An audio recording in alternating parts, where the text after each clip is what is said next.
this is about your journey after you started Morpheus Accelerator. Now, before that, did you always know that this is what you wanted to build as a part of contributing to startup ecosystem, or what No, was it? no, no. What were you No, doing no, it back was then? no, no. It is all. I've honestly, whatever has happened in my life, I never knew it in before actually. So it was all accidental. So basically, see, I graduated engineering in 1998, and I joined a job out of campus, which was in a factory actually, which I did not like, and I knew from even before I joined. At that time, I knew this much: that I'm going to leave this, as soon as I can. But what will I do? I did not know. But I left that job for a software job in 8 months. I went to work in Bombay, then I worked in Chennai, and then finally I came. I think late 99, early 2000 to Bangalore to work for a large multinational software firm.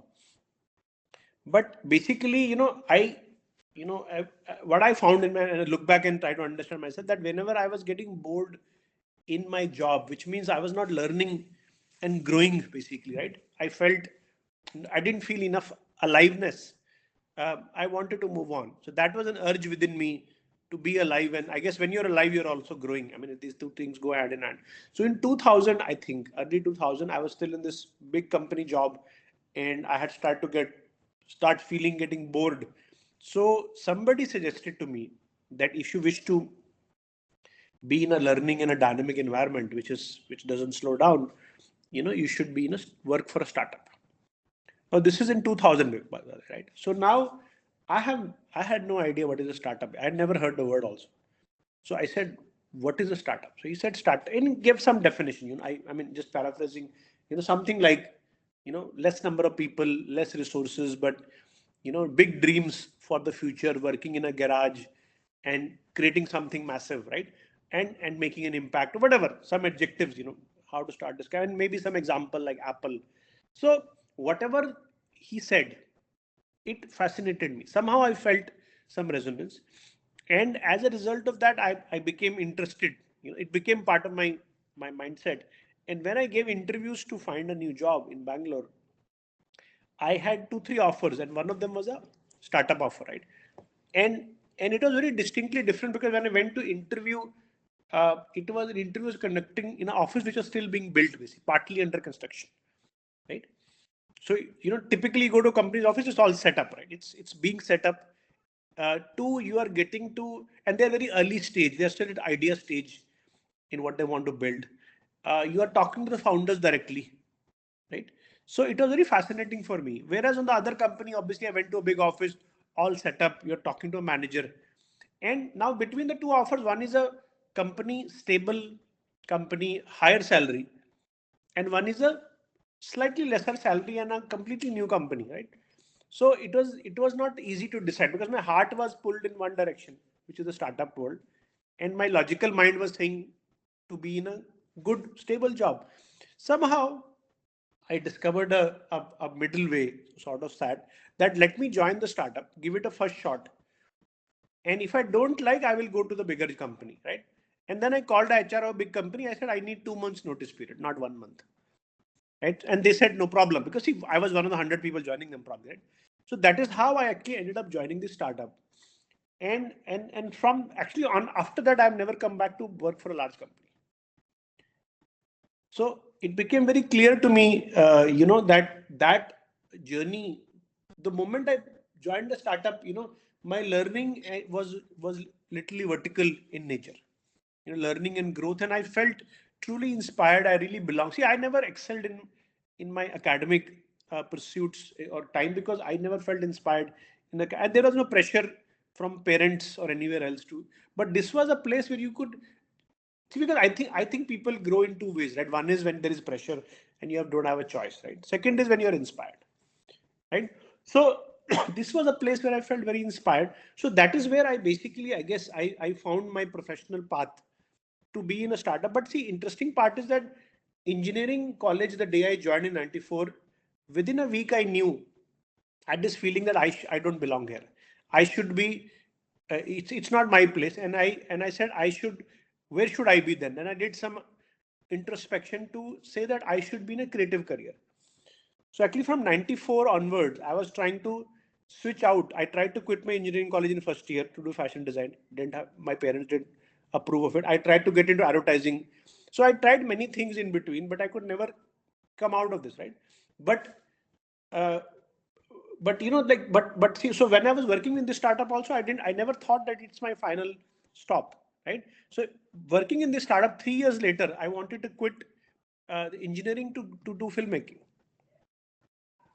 So 2002 end is when I started to actually work in theater and film, crew level work in weekends and evenings in Bangalore, right? So that I could kind of explore the filmmaking world and then get into that. Through that process, I met some very good people in the Bangalore theater and film ecosystem. Through that, I met Nandini, who's currently my partner, right? And and we became partners. We made a short film together, which went to some film festivals, right? So the career in filmmaking was actually moving on. And then I lived for a year and a half in the US because my company moved me to the US. So we said, and we got, by the time we were already married, and we said it's a good opportunity. We can go live in the US for 2 years, save money and buy some equipment and then come back and become independent filmmaker, right? So that was, if somebody had asked me at that time, what would you do in life? I was obviously saying independent filmmaker, right? And in the middle of that 2 years trip, year and a half later, we came back to India. We didn't get a visa to go back, right? So whatever work we were doing towards becoming filmmakers, suddenly things got shaken. And as we were in India and trying to get our visa back, we were getting a lot of job offers from our ex-colleagues who knew us and who knew you are back in India. So that gave us the confidence that there are always job offers which we can go to. Maybe right now we can start something, right? And then with that confidence and inspiration, we ended up starting a company which was trying to replicate Netflix in India, Netflix of the DVD delivery. Because if we were consuming Netflix 50 movies a day in those days, right? So basically, so it in a way, if you see my passion for startups, sorry, my passion for filmmaking, which I thought was my future career, and my startup experience somehow merged into this one startup, right? But the intent, even at starting Madhouse, was that we will start a startup about films and then we will make films of our own. It was not, intent was not eventually towards the startup career. It was towards the filmmaking career. But as I started to build a startup along with Nandini, I still remember very vividly in 3 months' time, I felt that restlessness which I had from my engineering beginning days, 94 onwards till 2004, has somehow settled itself.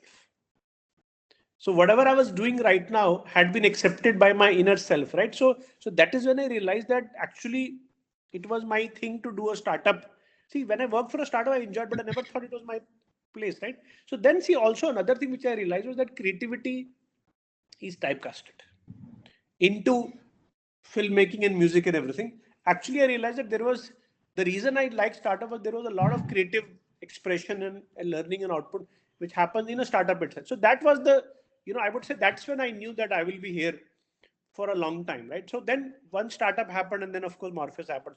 So all of that is continuity, but it was never known to us in before time. In fact, I thought I would be a filmmaker, but I was not a filmmaker, right? So every time I nature think brought in out its of own plan, basically. I think out of 1,000 founders in Supermorpheus community, very few might be aware of your background story like this. I don't know. Yeah, I mean, some will be, but may not be Yeah, everybody. Yeah, yeah, yeah, yeah, exactly. And I yeah. think creativity is something that actually have brought you where you are now, because I believe creativity is also about solving 100 different problems in 100 creative ways. Yes, yes, yes. See, that is what Essentially, is a attracted part to of me community building. filming. Absolutely. See, that's what attracted me to becoming a filmmaker. Because see, when I started to realize that I want to quit software and do something creative, so I started to look at the websites of the US universities, art department, right? And every department attracted me. You know, if I was looking at furniture making, jewelry making, music, I felt attracted to all of them, right? And somehow I don't know how I realized that if I was a director of a film, right, I will have to work with all these departments, right? So it was always this, it was this, I guess, the pull towards working with many different streams, which was attractive. Which if you see a director or as a founder entrepreneur, right? You have to be able to interact with multiple streams and to be able to somehow also assimilate and synthesize them. It is it is part of the role. So I guess that was the pull which was revealing itself, at that time, basically. And community building, of course, if you see, I mean, one of the inspiration uh, for Morpheus came to me, when I was running Madhouse and I met somebody who was a very big fan of Warren Buffett. I knew about Warren Buffett, but I didn't know. I mean, I knew of him. So he said in our B school, it's like reading his letters to shareholders is like a Bible. You must read them. So I started to read maybe in 2006 Warren Buffett's letter to shareholders. And one thing which really fascinated me, that Berkshire Hathaway was a group which owned 100 companies and very diverse, from a jewelry company to an insurance company to a company which makes candies and so on and so forth. So I remember being fascinated by this idea that look at this guy, his role must be so interesting that he's constantly in touch with or whatever, being part of the life of 100 companies, right? Now, of course, they own those 100 companies, we don't, right? But if you see, Morpheus Accelerator was a similar process where you were part of Morpheus went to 82 companies, right? And the same thing grows further in Supermorpheus, which is basically probably 300, 400 companies in the community right now. And to whatever extent I do get a chance to participate and interact with many individual lives and many companies' lives, right? So I think that's something which is clear to me, is something which works for me basically. Definitely, and it's amazing hearing about your background story and how it is leading to where you are now. But Yeah, as you are solving the problem of founders for, I believe, last 10 years or so, since you have 15 been years. building Yeah, 15 15 years, years. exactly. Yeah.